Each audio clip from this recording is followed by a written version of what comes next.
لاہور کے شاہی قلعہ کے اندر ایک چھوٹا سا میوزیم ہے۔ اس کے داخلی دروازے کے ساتھ ایک شو کیس میں سنگ مرمر سے تراشے ہوئے دو خوبصورت ہاتھ پڑے ہیں۔ یہ ہاتھ پنجاب کے تخت لاہور پر متمکن ہونے والی دوسری خاتون حکمران جیت کور کے ہیں، جسے تاریخ رانی جندہ کے نام سے جانتی ہے۔ پہلی حکمران چاند کور تھی۔ رانی جندہ مہاراجہ رنجیت سنگھ کی آخری مگر سب سے لاڈلی بیوی تھی، جو آج سے 177 سال قبل 1843 میں برسر اقتدار آئی، اور اس کی حکومت صرف 3 سال میں ہی پنجاب میں سکھوں کے 50 سالہ اقتدار کا سورج غروب ہو گیا۔ انگریز مورخین رانی جندہ کو روم کی ملکہ میسیلینیا سے تشبیہ دیتے ہیں، جو 24 جنوری 41 عیسوی کو برسر اقتدار آئی تھی، اور اس نے بھی صرف 3 سال میں اپنے انتقامی جذبے، اقتدار کی ہوس اور جنسی لذت کی وجہ سے روم کی اشرافیہ اور فوج کو اپنے اس قدر خلاف کر لیا تھا کہ ایک دن انہوں نے اسے تخت سے اتار کر اپنی ہی تلوار سے خود کو قتل کرنے کے لیے کہا، مگر وہ شفاق ملکہ ایسا نہ کر سکی، تو پھر یہ ذمہ داری ایک سپاہی کو سونپی گئی، جس نے اسی جگہ اس کا سر قلم کر دیا جہاں وہ اپنی حکمت دولی پر روم کے لوگوں کے سر اڑانے کا حکم دیا کرتی تھی۔ رانی جندہ کے خاوند رنجیت سنگھ کو جب 12 اپریل 1801 میں اقتدار ملا، تو اس کے ذہن میں مغرب کی نقالی میں ایک دھن سوار ہو گئی۔ وہ چاہتا تھا کہ پنجاب میں ایسٹ انڈیا کمپنی کی طرز پر ایک فوج منظم کی جائے۔ رنجیت سنگھ نے منظم اور ماڈرن فوج بنانے کے لیے فرانس سے جنرل وینچورا اور جنرل الارڈ کو بلایا۔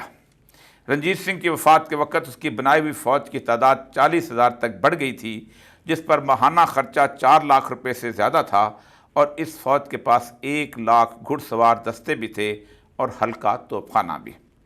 اس فوج کا ہیڈ کوارٹر لاہور سے باہر انجینئرنگ یونیورسٹی کے علاقے یعنی باغبان پورہ میں تھا۔ رنجیت سنگھ فوج کی تنظیم میں اس قدر مگن رہا کہ وہ بھول گیا کہ حکومت چلانے کے لیے ایک بہترین سول سروس کی بھی ضرورت ہوتی ہے۔ سول انتظامیہ کی غیر موجودگی میں چھوٹے چھوٹے انتظامی امور جیسے مالیہ وصول کرنا، ڈکیتی، قبائلی تصادم وغیرہ، ہر جگہ فوج کو ہی حالات ٹھیک کرنے کے لیے بھیجا جاتا رہا۔ یوں فوج کو اپنی اہمیت کا احساس ہونے لگا، اور ملکی معاملات میں اس کی مسلسل دخل اندازی شروع ہو گئی۔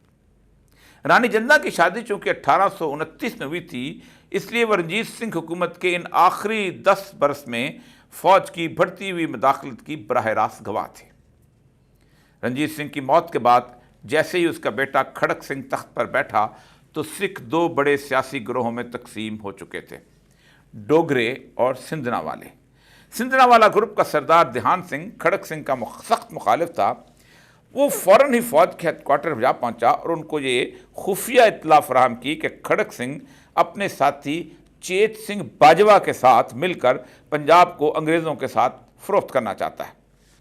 فوج کو تو جیسے اس خبر کا پہلے سے ہی انتظار تھا۔ جرنیلوں نے پورے پنجاب میں کھڑک سنگھ کے خلاف ایک پروپیگنڈا مہم شروع کر دی کہ وہ غدار ہے۔ اب پھر صرف 3 ماہ کے اندر فوج نے کھڑک سنگھ کو ملک دشمن قرار دے کر تخت سے اتارا اور قتل کر دیا، اور اس کے بیٹے نونہال سنگھ کو، جو لڑکمن میں ہی فوج میں بھرتی ہو گیا تھا اور فوج اسے اپنا ہی نمائندہ سمجھتی تھی، اسے تخت پر بٹھا دیا۔ اس دن سے پنجاب میں فوج نے 2 اختیارات اپنے ہاتھ میں لے لیے۔ ایک یہ کہ مہاراجہ کی تقرری وہ کریں گے، اور دوسرا یہ فیصلہ بھی اب وہی کریں گے کہ غدار کون ہے اور محب وطن کون۔ 1 سال بعد جب نونہال سنگھ ایک حادثے میں مارا گیا، تو سندھنا والا والوں نے کھڑک سنگھ کی بیوہ چاند کور کو تخت پر بٹھا دیا۔ چاند کور پنجاب کی پہلی خاتون حکمران تھی۔ یہ ایک انتہائی نرم دل خاتون تھی۔ دھیان سنگھ نے رنجیت سنگھ کے بیٹے شیر سنگھ کو ساتھ ملایا اور ایک بار پھر فوج کے ہیڈ کوارٹر پہنچ گیا۔ جرنیل پھر سے منتظر تھے اور انہوں نے شیر سنگھ کی حمایت کر دی۔ چاند کور کو اقتدار میں آئے ابھی صرف 2 ماہ ہوئے تھے کہ اسے سیکورٹی رسک قرار دے کر 70,000 فوج نے اپنے ہی دارالحکومت لاہور پر حملہ کر دیا۔ دروازے پر متعین سپاہیوں نے اپنے کمانڈر کے حکم کی تعمیل کی اور دروازے کھول دیے۔ دیکھتے ہی دیکھے فوج اس لاہور شہر کے شہریوں پر ٹوٹ پڑی جس کی حفاظت انہی کے ذمہ تھی۔ معصوم شہریوں کی جانیں بچانے کے لیے مہارانی چاند کور، جو ایک نرم دل خاتون تھی، وہ شیر سنگھ کے حق میں تخت سے دستبردار ہو گئی۔ شیر سنگھ نے 3 سال حکومت کی۔ لیکن چونکہ اسے اقتدار فوج نے دلوایا تھا، اس لیے اس کے سارے فیصلے فوج کے ہیڈ کوارٹر میں ہونے لگے۔ جس کو قتل کرنا ہوتا اسے انگریز کا ایجنٹ یا غدار کا لقب دینا کافی تھا۔ اب ڈوگرا گروپ فوج کی اشیر بات سے حکمران تھا اور سندھنا والے ماتوب۔ انہوں نے بغاوت کرتے ہوئے یکے بعد دیگرے مہاراجہ شیر سنگھ اور پھر دھیان سنگھ کو قتل کر دیا، تو ایک حکومتی وزیر ہیرا سنگھ نے امن و امان قائم کرنے کے لیے سندھنا والا کے حامیوں کو قتل عام شروع کر دیا۔ ملک میں بدامنی پھیلی تو ہیرا سنگھ سیدھا فوج کے ہیڈ کوارٹر جا پہنچا اور کہا کہ اگر اسے برسر اقتدار بنا دیا جائے تو امن قائم کرنے کے ساتھ ساتھ ہر سپاہی کی تنخواہ بھی 9 روپے سے بڑھا کر 12 روپے اور گھڑ سوار کی 30 روپے ماہوار کر دے گا۔ یہ لالچ بہت بڑا تھا۔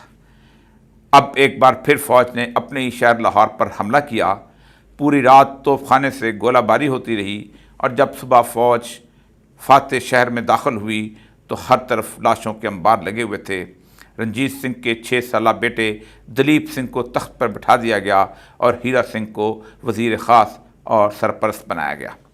ہیرا سنگھ نے اس کے بعد فوج کی مراعات میں اضافہ کیا اور 2.5 روپے تنخواہ اور بڑھا دی، لیکن ایک دن جرنیل اس کے ایک مشیر کی بدزبانی سے اچانک ناراض ہو گئے اور ہیرا سنگھ کو اقتدار سے علیحدہ کر کے گرفتار کرنا چاہا تو وہ بھاگ نکلا، مگر فوج نے اس کا تعاقب کیا اور اسے مار دیا اور پھر اس کے ماموں جواہر سنگھ کو تخت پر بٹھا دیا۔ جواہر سنگھ رانی جندہ کا بھائی تھا۔ اب فوج کے مطالبات بہت بڑھ گئے۔ جواہر سنگھ نے سارا خزانہ بلکہ محل کے سارے برتن ڈھلوا کر کینٹے بنوائے اور فوج میں تقسیم کر دیے۔ جو ٹیکس اکٹھا ہوتا فوج پر خرچ کر دیا جاتا، مگر مطالبات بڑھتے گئے۔ جواہر سنگھ نے فوج کے جنرلوں کے مطالبات سے تنگ آ کر الیگزینڈر گارنر ایک جنگجو کو مدد کے لیے پکارا۔ یہ شخص اسکاٹ لینڈ میں پیدا ہونے والا ایک سپاہی تھا۔ انگریز دشمنی کی وجہ سے وہ ہر جگہ قابض افواج کے خلاف لڑنے والی فوج میں شامل ہو جاتا۔ وہ افغانستان میں بھی انگریزوں کے خلاف لڑا اور پھر سکھ فوج میں شامل ہو گیا۔ اس کی شہرت یہ تھی کہ جب 1841 میں خالصہ فوج نے اپنے ہی شہر لاہور پر قبضہ کیا تو اس نے لوگوں کے قتل عام سے نہ صرف صاف انکار کیا تھا بلکہ وہ پلٹ کر اپنے ہی فوج کے سپاہیوں پر ٹوٹ پڑا تھا۔ فوج کو جب جواہر سنگھ کے اس رابطے کی اطلاع ملی تو وہ آگ بگولا ہو گئے۔ انہوں نے اسے فوراً ہیڈ کوارٹر طلب کیا۔ وہ جان بخشی کے لیے اپنی بہن مہارانی جندہ اور بھانجے دلیپ سنگھ کے ساتھ ہاتھی پر سوار ہو کر وہاں پہنچا۔ جرنیلوں نے بہن کے سامنے جواہر سنگھ کو ہاتھی سے اتارنے کا حکم دیا۔ سپاہیوں نے چشمے زدن میں جواہر سنگھ کو زبردستی نیچے اتارا اور پھر بندوقوں کے ساتھ لگی ہوئی سنگینوں سے اس پر حملہ کر دیا۔ اس کے جسم میں 50 دفعہ سنگینیں گھونپی گئیں۔ اس دوران وہ رحم طلب نظروں سے اپنی بہن کی طرف دیکھتا رہا، جو مجبوری اور بے بسی کا تماشا بنی، کچھ نہ کر سکتی تھی، بس فوجی ہیڈ کوارٹر کو بے بسی سے دیکھتی رہ گئی۔ اب 9 سالہ دلیپ سنگھ حکمران بنا دیا گیا اور رانی جندہ کو اس کی سرپرست، لیکن کوئی بھی فوج کے ڈر سے وزیر نہیں بننا چاہتا تھا۔ جس کو کہا جاتا وہ کانوں کو ہاتھ لگا کر بھاگ جاتا۔ گلاب سنگھ اور تیج سنگھ جیسے بدھو کے آوے والے وفادار بھی انجام سے ڈر کر پنجاب چھوڑ گئے۔ یہ بدھو کا آوا وہ جگہ تھی کہ جہاں فوج کا ہیڈ کوارٹر تھا۔ کم سن دلیپ سنگھ کو کچھ ناموں کی پرچیاں دی گئیں اور کوڑہ فال نکال کر زبردستی لال سنگھ اور ساتھیوں کو وزیر بنا دیا گیا۔ خزانہ خالی ہو چکا تھا۔ توشہ خانے کے برتن بھی بیچے جا چکے تھے، لیکن خالصہ فوج کے مطالبات بڑھتے چلے گئے۔ رانی جندہ کے پاس جرنیلوں کی بلیک میلنگ سے نجات کا ایک ہی راستہ بچا تھا کہ خالصہ فوج کو انگریز کی فوج کے ساتھ لڑا دیا جائے۔ پروپیگنڈے کا وہ طریقہ جو خالصہ فوج استعمال کیا کرتی تھی، رانی نے وہی طریقہ استعمال کرنا شروع کیا اور سرگوشیوں کی ایک مہم چلائی کہ انگریز پنجاب پر حملہ کرنا چاہتے ہیں۔ فوج کے عام سپاہی کو انگریز کی طاقت کا بالکل اندازہ نہیں تھا۔ یہ لوگ خالصہ برتری کے ترانے سن کر پروان چڑھے تھے، اس لیے وہ فوراً ہی مرنے مارنے پر تیار ہو گئے۔ مگر جرنیلوں کو خوب اندازہ تھا کہ وہ یہ جنگ نہیں جیت سکیں گے، کیونکہ عوام ان سے نفرت کرتی ہے۔ ایسے میں تو وہ بالکل لڑنا نہیں چاہتے تھے۔ انہوں نے بہت مخالفت کی، لیکن رانی جندہ نے سکھ قوم کی عظمت کے ترانے اور انگریز کے ناپاک وجود کا پروپیگنڈا عام فوجیوں تک ایسا پھیلایا کہ جرنیل اس کے سامنے کچھ بھی نہ کر سکے۔ اب جرنیلوں کے لیے لڑنے کے سوا کوئی راستہ نہ تھا۔ خالصہ فوج جب لڑنے نکلی تو عوام نے بھی اس کا ساتھ نہ دیا کہ مظالم کی شدت کی وجہ سے وہ ان سے سخت نفرت کرتی تھی، یہاں تک کہ ان کے اپنے سکھ جرنیلوں لال سنگھ اور تیج سنگھ نے بھی فوج کے خلاف انگریز کا ساتھ دیا اور پہلے ہی معرکے میں 8,000 فوجی مارے گئے۔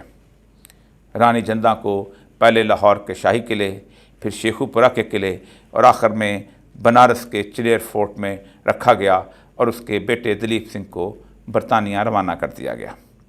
ایک دن رانی ایک ملازمہ کے روپ میں وہاں سے فرار ہوئی اور نیپال جا پہنچی۔